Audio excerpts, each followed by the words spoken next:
அனைவருக்கும் வணக்கம். இந்த காணொலி மூலமாக உங்களை அனைவரும் சந்திப்பதில் நான் மிக்க மகிழ்ச்சி அடைகிறேன். ஆனால் செய்தி சந்தோஷமானதல்ல, மிகவும் சோகமான ஒரு செய்தி. இந்த காணொலியை பாருங்கள். எதற்காக இதை நான் வெளியிடுகிறேன் என்று சொன்னால், இன்று உலக நாடுகளின் கவனத்தை இந்த ஒரு காரியத்தை நோக்கி திருப்ப வேண்டும் என்பதற்காக எந்த ஒரு பெரிய ஊடகங்களோ உலக செய்தி ஸ்தாபனங்களோ பேசாத ஒரு காரியம். நைஜீரியாவிலே அதிகமாக தினம் கிறிஸ்தவர்கள் கொலை செய்யப்படுகிறார்கள். இது வன்மையாக கண்டிக்கத்தக்கது. இது இப்படிப்பட்ட செயல்பாடுகளை உலகுக்கு கொண்டு வர வேண்டும். நேற்று வரை காசாவிலே இஸ்லாமியர்கள் தாக்கப்பட்டார்கள். கடவுளுடைய பெரிய கிருபையால் அது முடிக்க வைக்கப்பட்டது. மிக மகிழ்ச்சியான செய்தி. அப்படித்தான் அதற்காக நாம் எல்லாம் அநேகர் செபித்திருக்கிறார்கள். சமாதானத்தை விரும்பிகள் எந்த இடத்திலும் யாரும் படுகொலை செய்யக்கூடாது, யாரையும் தாக்கி அழிக்கக்கூடாது, உலகம் சமாதானமாக இருக்க வேண்டும் என்று விரும்புகிற கிறிஸ்தவர்களை இன்று இஸ்லாமிய தீவிரவாதிகள் இப்படி அழித்து கொண்டிருக்கிறார்களே, இதற்கு ஒரு நியாயம் வேண்டாமா? இதற்கு ஒரு நீதி கிடைக்க வேண்டாமா என்ற ஒரு எச்சரிப்பின் செய்தியைத்தான் இன்று கிறிஸ்துவ மக்களுக்கும் கிறிஸ்துவ தலைவர்களுக்கும் எழுந்து இதற்காக குரல் கொடுக்க வேண்டும் என்ற ஒரு காரணத்தினாலே இந்த காணொலியை உங்களுக்கு மத்தியிலே பதிவு செய்ய வந்திருக்கிறேன்.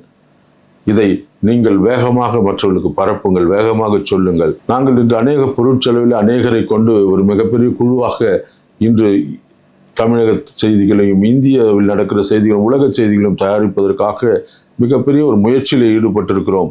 எங்களை உற்சாகப்படுத்த நீங்கள் சப்ஸ்கிரைப் செய்யுங்கள். பல ஆயிரங்கள் நீங்கள் பார்த்திருக்கிறார்கள். ஆனால் இதில் சப்ஸ்கிரைப் மிகவும் குறைவாக செய்திருக்கிறீர்கள். நீங்கள் அதிகமாக நீங்கள் சப்ஸ்கிரைப் செய்யும் போதுதான் இன்னும் எங்களுக்கு உற்சாகம் வந்து இன்னும் அதிகமான நிகழ்ச்சிகளை செய்ய எங்களை அது உற்சாகப்படுத்தும். பார்க்கிற நீங்கள் சப்ஸ்கிரைப் செய்து எங்களுக்கு ஆதரவு தாருங்கள். வாருங்கள், இந்த காணொலியை பாருங்கள். உங்களுடைய மனத்தை தைரியப்படுத்திக் கொள்ளுங்கள். முதல் நிகழ்வு, இதை பாருங்கள்.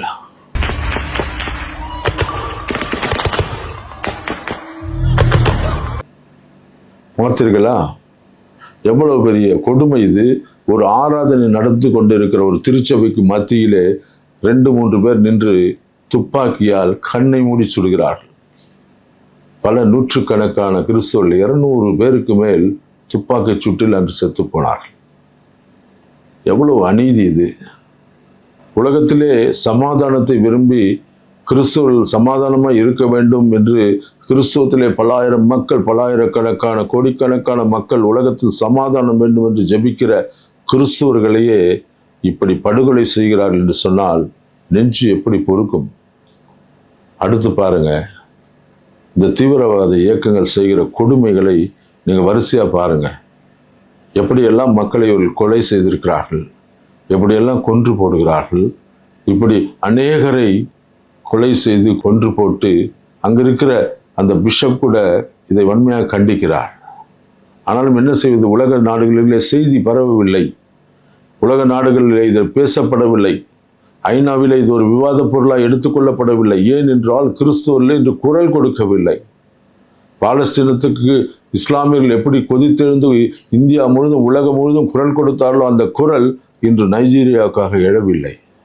அதுதான் கொடுமை. இது நாம் ஒவ்வொருவரும் பேச வேண்டும். உங்கள் கண்டனங்களை இது கீழே பதிவு செய்யுங்க, உங்கள் கருத்துக்களை பதிவு செய்யுங்க, அதிகமாய் பதிவு செய்யுங்க. ஏனென்றால் அங்கிருக்கிற கிறிஸ்தவர்களும் நம்முடைய சகோதரர்கள் அல்லவா? இயேசு கிறிஸ்துவின் ரத்தத்தினால் மீட்கப்பட்ட சகோதரர்கள் பாதிக்கப்படும் போது இங்கிருக்கிற கிறிஸ்தவன் எப்படி சும்மா இருக்க முடியும்? நாம் அவர்களுக்காக குரல் கொடுக்க வேண்டியது நமது மனித உரிமை அல்லவா, நமது இயல்பு அல்லவா? ஒருவருக்காக ஒரு ஜெபம் பண்ணுங்கள் என்று சொல்லப்பட்டிருக்கிறதே. நாம் ஜெபிப்பது மட்டுமல்ல, நைஜீரியாவுடைய இந்த கொடுமைகள் அது சீக்கிரத்திலே தடுத்து நிறுத்தப்பட வேண்டும். சபையில் மட்டும் பேசப்பட வேண்டும். இது உலக நாடுகளான கிறிஸ்தவ நாடுகள் முழுவதும் எழுந்து நின்று இதற்காக போராட வர வேண்டும். இந்த செய்திகளை உங்களுக்கு தெரிந்த எல்லா நாடுகளுக்கும் இதில் இருக்கிற செய்திகளை உங்களுக்கு குறு செய்திகளாக, இமெயில்களாக, வாட்ஸ்அப்களாக உங்களால் எப்படி இதை பரப்ப முடியுமோ பரப்புங்கள். நமது நோக்கம் நைஜீரியா சமாதானத்துக்குள்ளாய் வர வேண்டும். அங்கு இருக்கிற இந்த 2 குழுக்கள், போகோ ஹராம், மருதாணி பழங்குடி இனத்தவராகிய அந்த 2 தீவிரவாத குழுக்களையும் உடனே அமெரிக்கா தலையிட்டு அவர்களை தடுத்து நிறுத்த வேண்டும். அமைதி குழுவை அனுப்ப வேண்டும். வீடியோவின் தொகுப்பை மட்டுமல்ல, இதன் செய்திகளை குறுஞ்செய்திகளாக உங்களுக்கு தெரிந்த நாடுகளுக்கு அனுப்புங்கள்.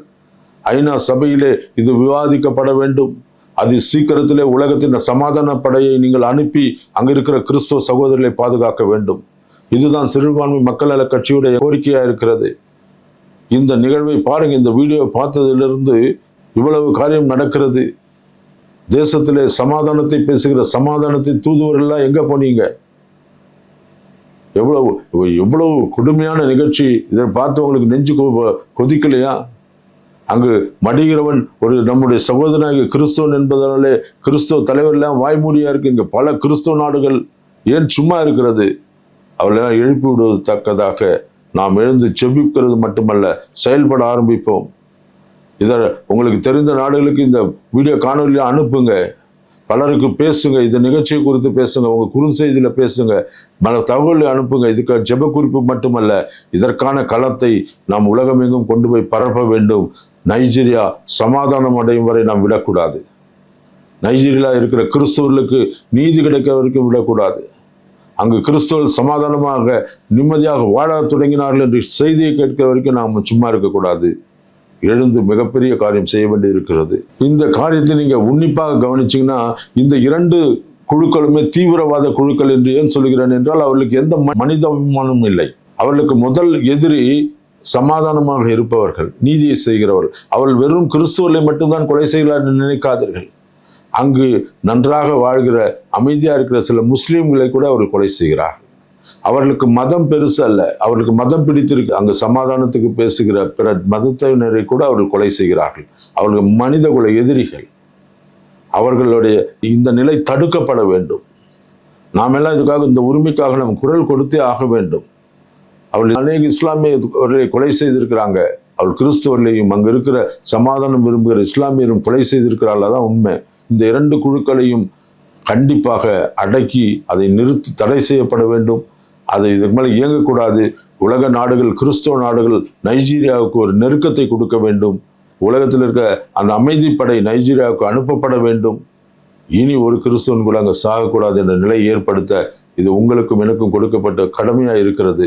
நாம் இதற்கு செயல்படும். இதை பார்க்கிற அநேக இளைஞர்கள் எழுந்து வேலை செய்யுங்க. இதை பலருக்கு அனுப்புங்க. வாட்ஸ்அப் செய்திகளை எத்தனையோ காரியங்களை செய்கிறீங்க. நமது இனம் அழிக்கப்பட, அன்றைக்கி எஸ்தர் சொன்னாலே என் இனம் காக்கப்பட வேண்டும். இனம் அழிக்கப்படும் போது, யூதர்கள் அழிக்கப்படும் போது நான் எப்படி சும்மா இருப்பேன்னு எஸ்தர் சொன்னாங்களே, இன்னைக்கு கிறிஸ்தவனை உன்னால் எப்படி சும்மா இருக்க முடியும்? அகில இந்திய கிறிஸ்தவ உரிமை இயக்கத்தின் சார்பாகவும் சிறுபான்மை மக்கள் நல கட்சியின் சார்பாகவும் உங்களிடத்தில் எங்களுடைய பணிவான வேண்டுகோள் இதுதான். செபியுங்கள், அதிகமாய் செபியுங்கள், அதிகமாக இதற்காக குரல் கொடுங்கள். உங்களுடைய கண்டனங்களை மேலான பதிவுகளை எழுதுங்க. அநேக ஆயிரக்கணக்கான மக்கள் இதை பார்க்கிறீர்கள். இந்த சேனலை சப்ஸ்கிரைப் செய்து எங்களை சப்போர்ட் செய்யுங்க. நாங்கள் இன்னும் அதிகமான காணொலிகளையும் இன்னும் அதிகமான செய்திகளையும் தகவல்களையும் திரட்டி உங்களுக்கு தர அது எதுவாக இருக்கும். சமூகத்திற்காக, கிறிஸ்தவர்களுக்காக, ஒரு நீதிக்காக போராடுகிற ஒரு சேனலாக, நீதிக்காக குரல் கொடுக்கிற சேனலாக, எதற்கும் அஞ்சாமல் நின்று குரலை மேலும் வலுப்படுத்த உங்களுடைய ஆதரவை எதிர்பார்க்கிறோம். மற்றொரு காணொலியில் உங்களை சந்திக்கிறேன். அதுவரை நன்றி, வணக்கம்.